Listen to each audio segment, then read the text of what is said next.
கிறிஸ்துவுகள் பிரியமானவர்களே, இந்த நாளுக்கான தினசரி தியான வசனம் மத்தேயு எழுதின சுவிசேஷம் 17வது அதிகாரம் 9வது வசனம்.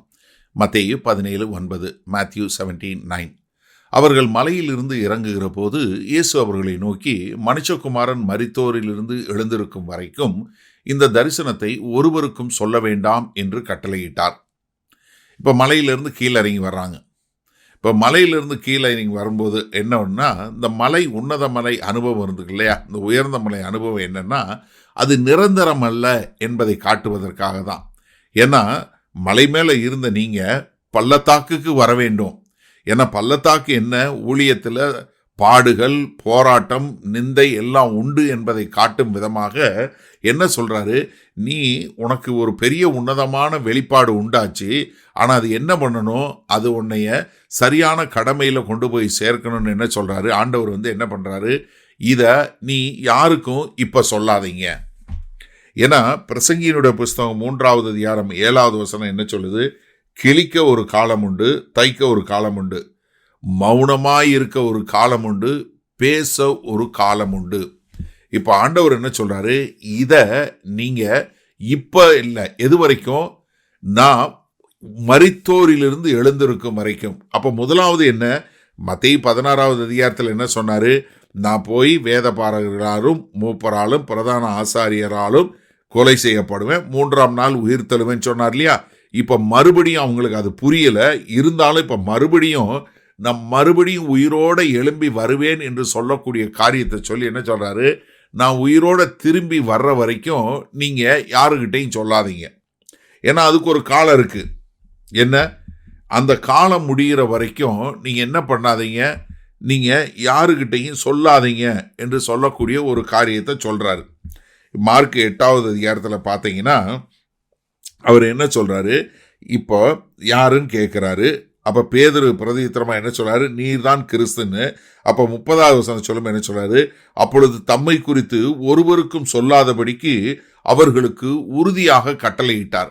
அப்போ என்ன, தேவன் ஒரு காரியத்தை செய்யும்போது அதனுடைய கால அளவை குறிக்கிறார். இப்போ என்ன, நான் மரித்தோரிலிருந்து உயிரோடு எழுந்து வருவேன்னு சொல்லி தன்னுடைய உயிர்த்தெழுதலை குறித்து அவர்களுக்கு உறுதி சொல்கிறார்.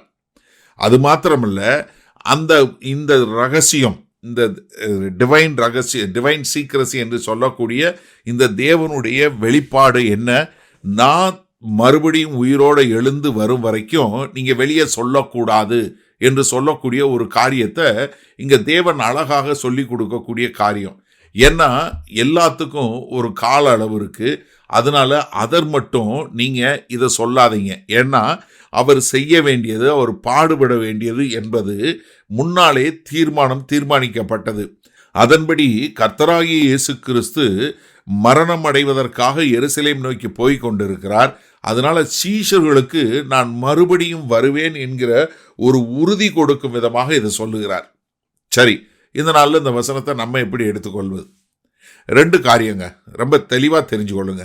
முதலாவது, கர்த்தருடைய வெளிப்பாடு நமக்கு வரும்போது அதோட சேர்ந்து நமக்கு ஒரு கடமையும் உண்டு. Revelation brings responsibility. இதை நன்றாக தெரிஞ்சுக்கொள்ளுங்க.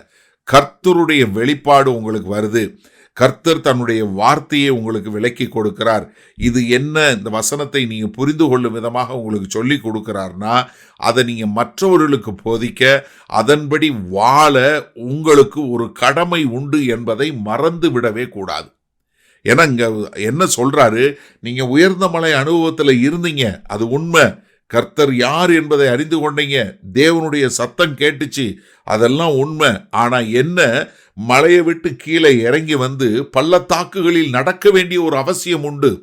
அப்போ கர்த்தருடைய வெளிப்பாடு வரும்போது நீங்கள் பள்ளத்தாக்கு அனுபவமும் வேண்டும். நம்ம எப்போவுமே உயர்ந்த மலை அனுபவம் மாத்திரம் இருக்க முடியாது, நமக்கு பள்ளத்தாக்குகளின் வழியாக நடக்க வேண்டிய கடமையும் உண்டு என்பதை மறந்து விடக்கூடாது.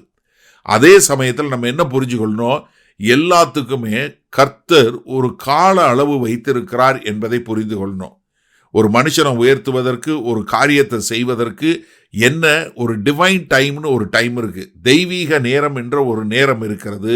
அது வரைக்கும் நாம் பொறுமையாக இருக்கணும். எப்படி மாம்ச பிரகாரமாக ஒரு பிள்ளை பெற வேண்டும் என்றால் அந்த பிள்ளை ஒரு தாயினுடைய வயிற்றில் 9 மாத அளவு இருந்து அதற்கு பின்பாக முழுமை பெற்று தான் பிள்ளை வரணும் போல, அதே மாதிரி என்ன குறை பிரசவம் கிடையாது.